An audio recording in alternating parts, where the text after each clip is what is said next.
होली पर बिगड़ेगा मौसम का मिजाज, ऊंची चोटियों पर बर्फ तो नैनीताल में हल्की बारिश के आसार। नैनीताल न्यूज बुधवार को मौसम में फिर बदलाव आने वाला है। ऊंची चोटियों पर बर्फबारी और नैनीताल जैसे इलाकों में हल्की बारिश की संभावना है। जलवायु परिवर्तन के कारण मौसम में भारी बदलाव देखने को मिल रहे हैं। पश्चिमी विक्षोभ मार्च तक सक्रिय रहेंगे। इस महीने का दूसरा विक्षोभ बुधवार को उठ रहा है। पर्यवेक्षक इन दिनों फिर से नैनीताल में पहुंच रहे हैं।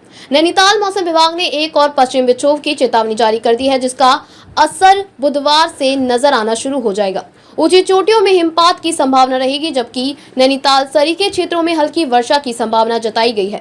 जलवायु परिवर्तन के चलते मौसम में भारी बदलाव आने लगे हैं, जिस कारण ऋतुएं आगे खिसक रही हैं और शीतकाल भी 15 से 25 दिन आगे खिसक चुका है, जिसका असर मध्य मार्च से आगे तक रह सकता है। फरवरी में समाप्त होने वाले पश्चिमी विक्षोभ मार्च तक सक्रिय रहने लगे हैं। बुधवार को उठ रहा विक्षोभ इस माह का दूसरा है। हल्की बारिश की संभावना। राज्य मौसम विभाग के ओर से जारी मौसम पूर्वानुमान के अनुसार बुधवार व गुरुवार को मौसम में तब्दीली आएगी। हल्की से मध्यम बारिश की संभावना है, जबकि 3200 मीटर से अधिक ऊंचाई वाले हिस्सों में हिमपात की संभावना है। इधर सरोवर नगरी में रविवार को अधिकांश समय घने बादल आसमान में छाए रहे। हल्का कोहरा भी पूरे दिन दस्तक देता रहा। इस कारण वर्षा के कयास लगने लगे थे, लेकिन मौसम शुष्क बना रहा। धूप के दर्शन कम ही हुए। शाम के समय ठंड में बढ़ोतरी हुई, जिस कारण लोगों को हीटर का सहारा लेना पड़ा।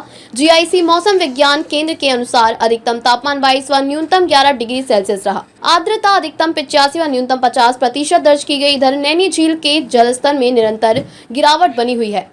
झील का जलस्तर गिरकर 5 फीट पहुंच गया है। महाकुंभ समापन के बाद सरोवर नगरी नैनीताल का पर्यटन लय में लौट आया है। इस वीकेंड पर सैलानियों की आमद बढ़ी है, जबकि होली में सरोवर नगरी नैनीताल के पैक रहने का अनुमान पर्यटन कारोबारियों ने जताया है। महाकुंभ के दौरान नगर का पर्यटन अमूमन 75% तक गिरा था, मगर अब सैलानियों की आमद में खासी बढ़ोतरी हो चली है। इस वीकेंड में शुक्रवार से शुरू हुई सैलानियों की आमद रविवार दोपहर तक जारी रही। रविवार को एक दिनी सैर पर अधिक सैलानी पहुंचे। इस बीच नगर के पर्यटन स्थल गुलजार रहे और नजदीकी पर्यटन स्थल पंगोट, भीमताल, मुक्तेश्वर, कैचीधाम व भवाली में भी सैलानियों की चहल पहल रही। नगर के पर्यटन स्थल चिड़ियाघर, cave garden, botanical garden, Himalaya दर्शन व माल रोड में रौनक रही। नौका विहार करने वाले सैलानियों भी बड़ी संख्या में दिखाई दिए। अब अगला वीकेंड होली के अवकाश के साथ आ रहा है, तो सैलानियों की संख्या में गुणात्मक वृद्धि होने की उम्मीद जताई जा रही है। नगर के दर्जन भर से अधिक अत्याधुनिक सुविधाओं वाले होटलों में 70% से अधिक कमरे एडवांस में बुक हो चले हैं।